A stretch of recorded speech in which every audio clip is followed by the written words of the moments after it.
190 million pound case की Adiala jail में समात, बुशरा बीबी की जमानत या गिरफ्तारी का फैसला मुतवक्के। गैर हाजिर मुल्जिमान के खिलाफ कार्रवाई शुरू होने का इम्कान। जुल्फी बुखारी और फराह गोगी को इश्तिहारी करार देने की कार्रवाई का इम्कान। सरदार लतीफ खोसा बुशरा बीबी की जमानत के लिए हतमी दलाइल देंगे। नैब ने बुशरा बीबी को शरीक मुल्जिम नामजद किया हुआ है। जमानत मनसूखी की इस्तदा करने का इम्कान।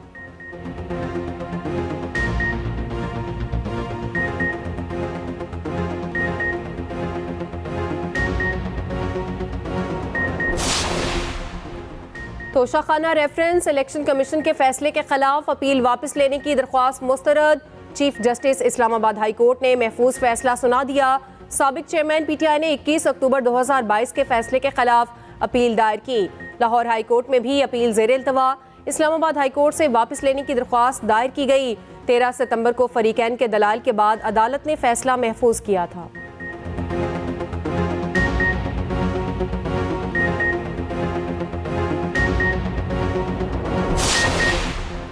साबिक चेयरमैन पीटीआई ने झूठे पोल कराने की रवायत डाली। रहनुमा मुस्लिम लीग नून अतात आरड़ की न्यूज़ कॉन्फ्रेंस।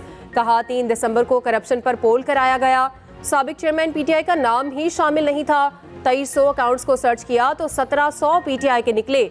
मजीद बोले साइफर की कहानी घड़ी गई। इन कैमरा ट्रायल होना चाहिए। साबिक चेयरमैन पीटीआई को कोई सजा से नहीं बचा सकता।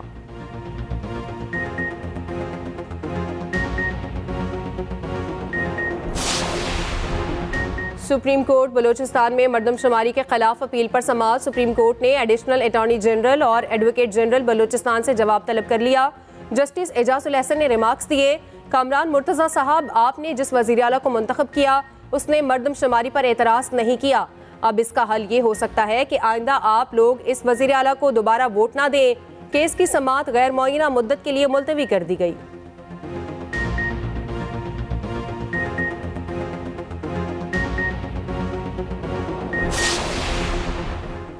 इलेक्शन कमीशन इंतखाबी शेड्यूल कब दे रहा है? Chief justice Islamabad high court का इलेक्शन कमीशन के वकील से इस्तफसार। मुख्तलिफ हलकों की हल्का बंदियां इस्लामाबाद हाई कोर्ट में चैलेंज। अदालत का 1:30 बजे रिकॉर्ड पेश करने का हुक्म। चीफ जस्टिस ने वकील इलेक्शन कमीशन से कहा, लोगों को फ्रस्ट्रेट ना करें।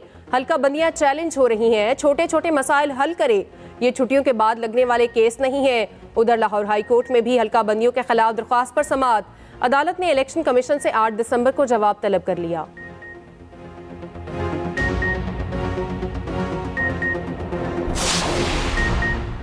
परवेज इलाही को गिरफ्तार करने के खिलाफ दायर तौहीन अदालत की दरख्वास्त का तहरीरी हुक्म जारी। लाहौर हाई कोर्ट ने आईजी इस्लामाबाद के वारंट बहाल रखे। तहरीरी हुक्म में कहा गया, सेक्रेटरी एस्टेब्लिशमेंट मामले पर अदालती मुआवनत के लिए अफसर मुकर्रर करे। दोनों अफसरान अदालत पेश ना हुए और ना ही कोई जवाब दिया। अदालत मजीद समाअत 18 दिसंबर को करेगी।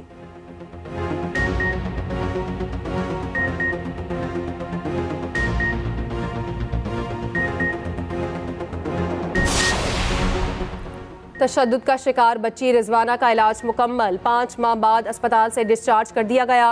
बच्ची ने कहा, अल्लाह ने मुझे दूसरी जिंदगी अता की। चाइल्ड ब्यूरो में कुकिंग सीखने की ख्वाहिश जाहिर कर दी।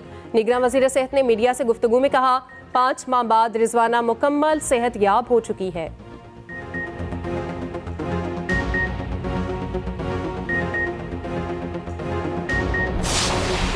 गजा में इस्राइली वहशियाना कार्रवाइयां जारी। बमबारी से शहर में क़यामत सुगरा के मनाजिर।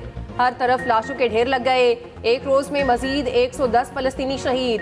खान यूनस, नसीरात और बरीज कैंप पर बारूद बरसाया गया। काबिज फौज ने फिर फॉस्फोरस बम इस्तेमाल कर डाले।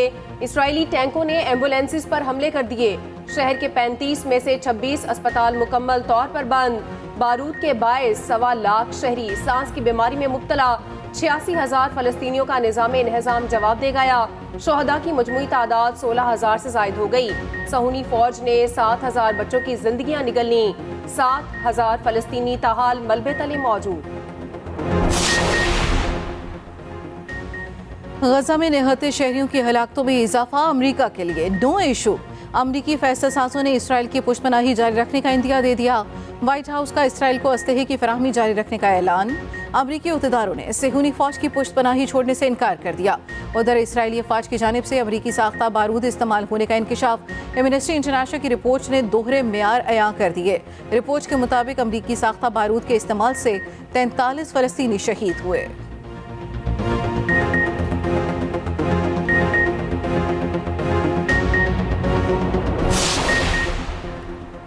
बलूचिस्तान में नून लीग की फतह का मिशन, मुस्लिम लीग नून की क़यादत ने सर जोड़ लिए। मॉडल टाउन में पार्लिमानी बोर्ड का इजलास जारी।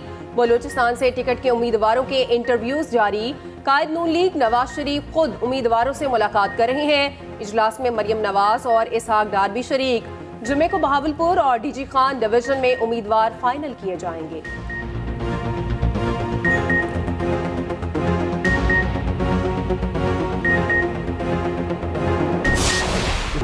दो सूबे दहशतगर्दी की लपेट में हैं। इस बदअमनी में क्या इंतखाबात हो सकते हैं? मौलाना फजल रहमान ने लाहौर से ऐसा इलेक्शन वाला माहौल मांग लिया। कहा लाहौर में सब ठीक है मगर हमारी तरफ भी सब ठीक हो। इंतखाबात में जाने के लिए हर वक्त तैयार हैं मगर इलेक्शन के लिए माहौल फराहम किया जाए। पीटीआई पार्टी नहीं, वो एक गुब्बारा था जिसकी हवा निकल चुकी। जिनकी वफादारियां तब्दील हो रही हैं उन्हें ज़बरदस्ती पीटीआई में रखा। ये भी कहा नून लीग के साथ ताल्लुक बरकरार रखना चाहते हैं, इनके साथ सीट एडजस्टमेंट करेंगे। वज़ीर आज़म वही होगा जिसको आवाम चाहेंगे।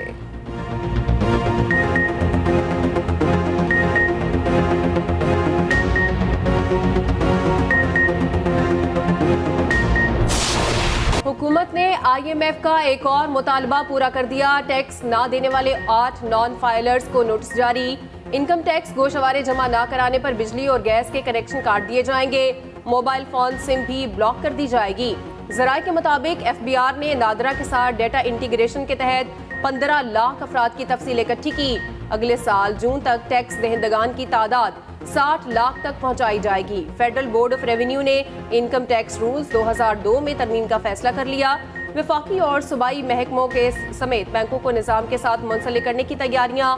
FBR को मुख्तलिफ इदारों के डेटा बेसिस तक मुकम्मल रसाई होगी। महंगाई के सताए अवाम को बिजली का एक और झटका। फी यूनिट कीमत में 3 रुपए 7 पैसे इजाफा। नेपरा ने नोटिफिकेशन जारी कर दिया। इजाफा अक्टूबर की माहाना फ्यूल एडजस्टमेंट के मद में किया गया। इतलाक लाइफलाइन और के इलेक्ट्रिक सार्फिन पर नहीं होगा।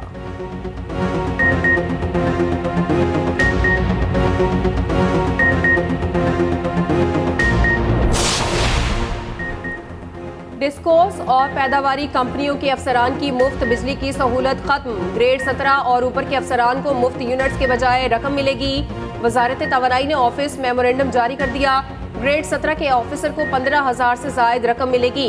18वें ग्रेड के अफसरान को तकरीबन 22,000, 19वें को 37 और 20वें ग्रेड में 46,992 रुपए मिलेंगे। पैदावारी कंपनियों के ग्रेड 17 के अफसरान भी मुफ्त यूनिट्स की सहूलत से महरूम।